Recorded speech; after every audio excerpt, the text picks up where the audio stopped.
네, 매주 금요일마다 돌아오는 시간이죠. 최이마의 TMI 시간입니다. 증권 경력만 25년을 자랑하고 있는 최이마 앵커 패널로 바로 모셔보도록 하겠습니다. 앵커님 어서 오세요. 네, 안녕하세요. 네, 안녕하세요. 25년 그 얘기하지 말래요. 오늘 주까지만. 네, 알겠습니다. 이게 지난주에 원래 코너가 네. 제가 조금 한 호흡을 좀 쉬면서 패널들하고 이제 저기 하려고 했는데 일이 더 많아졌어요. 네. 제가 또 원고도 써야 되고 하니까. 네, 그러니까요. 너무 길게 어이구야 댓글.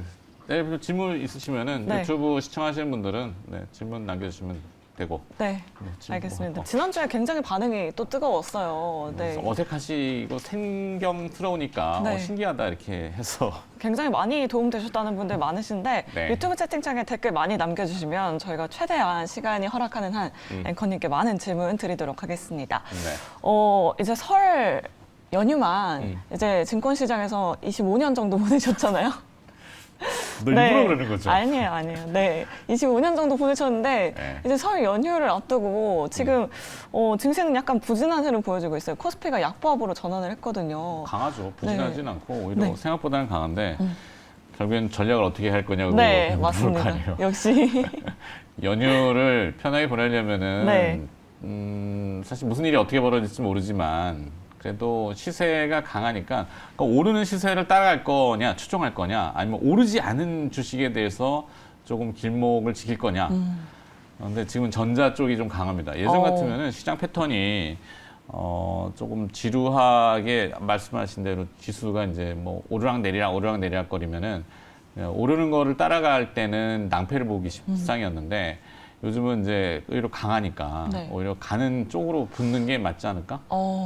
네, 최근에 강했었던 섹터는 뭐 로봇 아니면 인공지능 섹터였던 것 같아요. 뭐 네. 로봇, 인공지능 없는 분들이라면 시장에서 소외된다 이런 느낌 받으시는 분들 정말 많으셨을 것 같은데 네. 그럼 다음 주에도 그런 로봇, 인공지능 섹터에 좀 주목을 해봐야 할까요? 그러니까 뭐 거기에 다 시세가 있으니까 제가 오늘 원래 준비했던 내용은 주라기 공원이었죠. 주라기 공원이요. 네, 테마파크인가요? 네, 테마파크. 네. 우리나라 주식시장 여기 나오고 있는데 테마 천국이죠. 뭐 글 지어내면은 다 저쪽에 이제 쭉 몰려가는데 AI, 로봇, 뭐 중국 거기에 이제 정책 테마까지.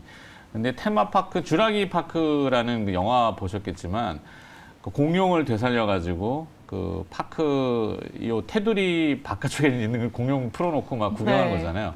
테두리를 벗어나면은 공룡한테 잘 퍼먹는다. 그러니까 테두리를 벗어나지 말고 그냥 테마파크 안에 머무는 게 낫지 않을까라는 생각이어서 기업들은 여기서 뭐 빙빙 돕니다. 뭐 강한 시세를 나타냈던 게 AI는 솔트룩스, 네, 커난 테크놀로지. 실제 물론 AI라고 하는 이 자연어 생성이라고 하는 분야인데 연관성이 있죠. 근데 이제 원래 이 AI가 지금 이슈머리가 되는 거는 GPT라고 하는 네. 오픈 AI라는 회사, 해외 회사입니다. 거기서 만든 저기 때문에 이슈가 되죠. 그러니까 직접 연관성은 없는데도 우리도 저렇게 할 수 있어. 라고 정부도 얘기하고 있고 네. 정부도 추진하고 있기 때문에 뭐 그게 그냥 대중들의 관심을 계속 몰아가는 거죠. 네. 사실 너무 급등한 감이 없잖아 있긴 한데 그럼에도 불구하고 또 다음 주까지는 AI 관련주들이 좀 시세를 낼 것이다 이런 지금 전략이신 흐름 거죠? 보면은 네. 기사들이 기사들이 계속 나오잖아요. 그러면 연휴 기간에 오히려 AI와 관련된 추가 기사들이 또 나올 거란 말이에요. 네. 그러니까 그렇게 생각해 보면은 끝난 시세는 아니고 뭐 이렇게 들쭉날쭉은 해요. 하지만 계속 저쪽에 주변에서 그러니까 테마파크 안에 머물라는 네, 얘기죠. 네. 알겠습니다. 사실 AI를 안 하는 기업은 없잖아요. 뭐 KT 같은 경우에도 한국형 챗 GPT를 만들겠다고 했고 여러 기업들에서 AI 관련된 기사가 나올 것이다. 이런 전망을 내주셨습니다. 또 다음 주면 이제 또 본격적인 또 실적 시즌이잖아요. 미국 네. 시장에서는 이미 어닝 시즌이 시작이 됐는데 뭐 LG전자, LG에너지솔루션 다음 주에 실적 발표가 예정돼 있습니다. 사실 지난해 4분기에는 뭐 방산 관련주 아니면 뭐 의료기기 관련 업종 아니면 기판 관련 종목들이 좀 어닝 서프라이즈를 낸 종목들이 많았잖아요. 네. 근데 사실 최근에는 좀 경기 침체나 요즘 경기가 너무 안 좋다 보니까 어닝 서프라이즈에 대한 기대감은 좀 사라진 것 같아요. 경기가 진짜 안 좋은가요? 연휴 기간에 해외여행을 지금 가시려는 분들이 어마어마할 거예요. 그러니까요. 뭐 여행 잠재된 수요가 코로나 때보다 만배라는 기사를 본 것 같은데 네, 만배가 맞아요. 맞는지 모르겠는데 네, 지난해보다 1000배가 늘었다고 하더라고요. 네네네 그렇죠. 또 일본 여행 가시는 분도 많잖아요. 지난해 또 일본 여행을 가신 400만 명의 그 일본으로 들어오신 분들이 100만 명이 한국 분들. 네. 그 지난주에 얘기했죠. 오사카인가 가면은 한국인끼리 대화할 수 있는 우스갯소리지만 그러니까 그만큼 이제 여행을 많이 가시기 때문에 사실 경기가 안 좋다라는 것은 그냥 그 얘기일 뿐이잖아요. 그죠?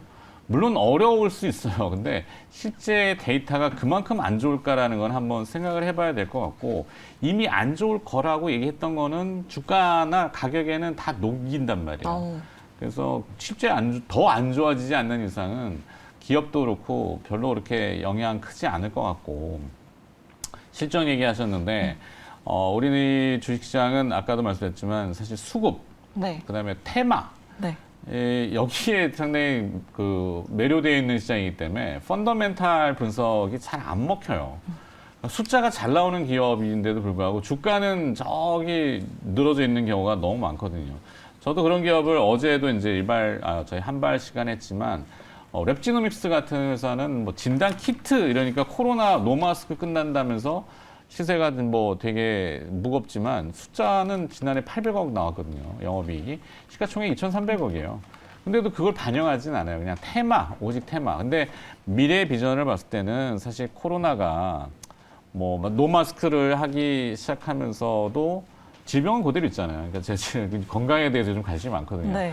어제 오늘 계속 이 위장이 꼬여가지고 상당히 괴로운데 미리 좀 뭔가를 안다면 예방적인 차원에서 그게 이제 국가 경쟁력에도 또 도움이 될 거고 분명히 정책적으로는 순차적으로 뭐가 이제 계속 나올 거란 말이죠. 성장이 이제 뭐 이 저출산 뭐 이런 내용이면 고령화. 네. 그러면 이제 고령화에 이제 사람을 좀 잘 지켜야죠. 출산이 많이 안 나오면은. 네, 그래서 뭐 하여튼 이런 이슈가 이제 미리 다가올 수 있는 연휴를 지나고 나면은 실적 시즌에는 또 뭐 부합되는 것들이 있지 않을까?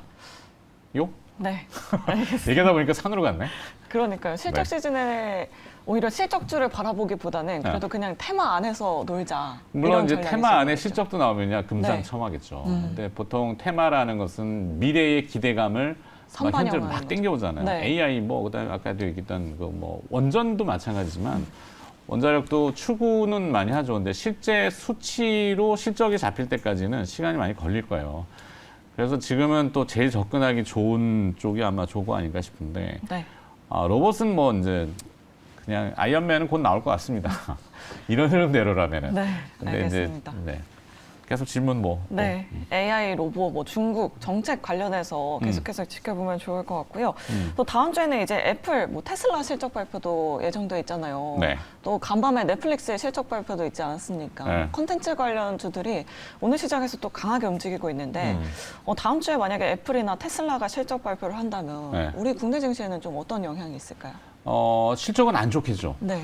안 좋은 건 다 안 되니까요. 그 다음에 이제 미래의 가이던스라는 거를 제시할 거란 말이에요. 그러면 가이던스도 대충은 좀 부정적일 수 있는데 그거는 이미 다 알고 있는 거기라서 충격이 강해지지는 않을 것 같다는 생각이고 오히려 뭐 이 방향을 바꿀 수 있는 것들. 그러니까 테슬라는 가격 인하에 들어갔잖아요. 네. 그러면 이제 구매를 망설였던 사람들이 구매를 다시 할 수 있는 부분도 있고 실제 중국에서는 그래요. 그렇다면 이제 뭐 실적이 지금은 안 좋을 수 있지만 순간적으로 미래는 좀 좋아질 수 있는 거. 애플도 마찬가지로 아이폰 14이 생산 차질 때문에 조금 부진했지만 이제 15 맥스 그러니까 그게 아마 울트라라는 가칭을 쓰는 걸로 알고 있는데 뭐 그런 거라든지 또 애플이 팔고 있는 뭐 애플리케이션 그 앱스토어 이런 매출들 그리고 또 뭐 헬스케어 뭐 이런 쪽의 매출이 보전을 되지 않을까? 그러니까 그 실적이 안 좋다고 얘기할 필요 없이 네. 국내는 영향이 없다 이게 결론이네. 네, 이미 좀 선반영이 됐다. 그렇죠. 라고 볼 수 있을 것 같아요. 지금 네. 연정영승님께서 최희마 앵커님 공부를 어떻게 하시는지 감각도 공부를 오래 하셔서 키워지는 건지 궁금하네요. 라고 이렇게 댓글을 남겨주셨습니다. 공부는 아니고 네. 보통 이 2시간 생방송을 준비하기 위해서 거의 하루 종일을 보내죠. 장이 이제 저희도 끝나면은 방송 끝나면 나가서 계속 기사를 봐요. 근데 기사를 전체를 다 보기는 어렵지만 이제 지나가는 게 노하우가 생기니까 이 기사가 뭘 의미하는지 그것들이 포착이 좀 쉽고 그 이유는 앞서 이제 뭐 권전 앵커가 얘기했지만 25년 경력이 아니라 25년 동안 방송을 하면서 저도 따로 외부에 일을 하잖아요. 그러면 이제 해외 거래를 많이 하는데 엄청 터져봤기 때문에 네. 많이 깨져봐서 많이 안다. 왜 그 영화 보면은 싸움의 기술이라는 영화가 있는데 네. 많이 맞아본 사람이 잘 싸운다 그러죠. 저는 이제 금융시장에서 많이 맞아봤기 때문에 좀 아는 거지 따로 뭐 공부하는 그거는 아닌 것 같아요. 네, 또 뭐 비 온 뒤에 땅이 굳는다고 네. 비를 많이 맞으셔서 또 이렇게 땅이 단단하게 굳으신 것 같아요. 또 땅에다 비유하고 그래요. 네. 알겠습니다. 그리고 또 경기 침체가 아니라고 이렇게 말씀을 하시긴 하셨는데 네. 구조조정이 연일 계속되고 있어요. 뭐 마이크로소프트, 뭐 골드만삭스, 뭐 아마존 계속해서 이렇게 좀 구조조정이 잇따라 일어나고 있는데 이 부분에 대해서는 네. 어떻게 시간 다 됐다 그러던데 전망하실까요? 하여튼 연준은 미국 연방준비제도는 고용을 꺾어야 돼요. 그래야지만이 금리 인상 속도를 누그릴 수 있기 때문에 IT 기업들한테 은연중에 압박을 주는 거죠. 해고해 좀 해고 좀 해라. 네. 이게 뭐 그렇게 하는 건 아니지만 느낌은 그래요. 그게 연결되면은 쭉 관성으로 봤을 땐 중국과의 뭔가 교류가 있는 것 같아요. 이제 뭐 상생하자라는 의미인 것 같아서 하여튼 뭐 고용 시장에 대한 건 좀 누그러지고 인플레이션도 완화되는 거 네, 이렇게 갈 것 같습니다. 네, 알겠습니다. 지금 장민님께서도 최희마 앵커 팬이시라고 댓글 이렇게 남겨주셨는데 고맙습니다. 우리 시청자분들 새해 복 많이 받으시길 바라고요. 우리 이마 앵커님 좋은 말씀 감사드립니다. 고생하셨어요.